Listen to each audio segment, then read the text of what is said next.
What if I told you, the man who became Iron Man was once sleeping in jail cells, addicted to drugs, and rejected by every studio in Hollywood? He wasn't just lost, he was gone, but he didn't quit. This is the story of how Robert Downey, Jr. turned rock bottom into one of the greatest comebacks in Hollywood history. Robert Downey Jr. is now one of the highest paid actors in the world. But behind the charm and success is a man who hit rock bottom more than once.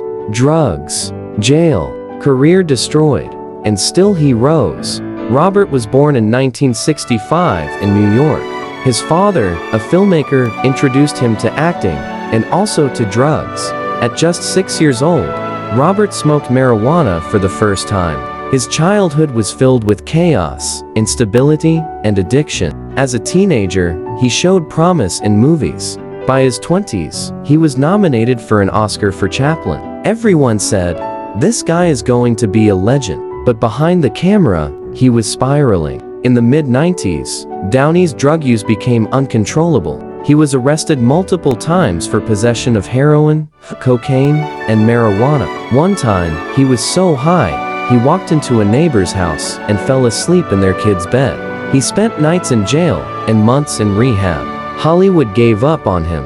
Directors didn't want to risk it. Studios cut him out of contracts. He was considered uninsurable liability. One of the most talented actors couldn't get a single role. In 1999, Downey was sentenced to 3 years in prison. He served time in a state facility, waking up at a.m. to work kitchen duty. He later said, "The door shut, and I thought, this must be what hell is." But it was also his turning point.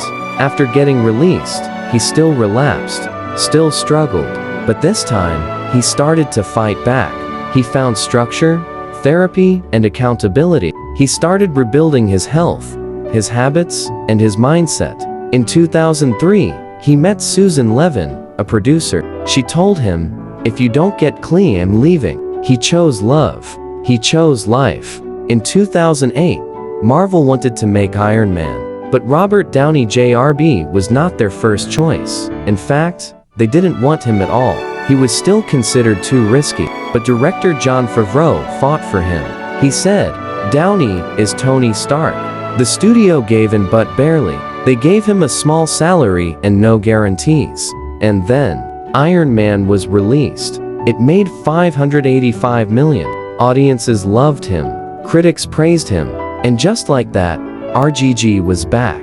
After Iron Man, he led the MCU for over a decade, building a franchise that earned billions. He didn't just act, he showed up as a leader, a mentor, a team player. From the Avengers to Endgame, he carried emotional depth that came from real pain. And off-screen, he gave back. He started charities, supported prison reform, and helped others fighting addiction. He became a symbol of hope, that people can change. Robert Downey Jr. proved something powerful. Your past doesn't define you.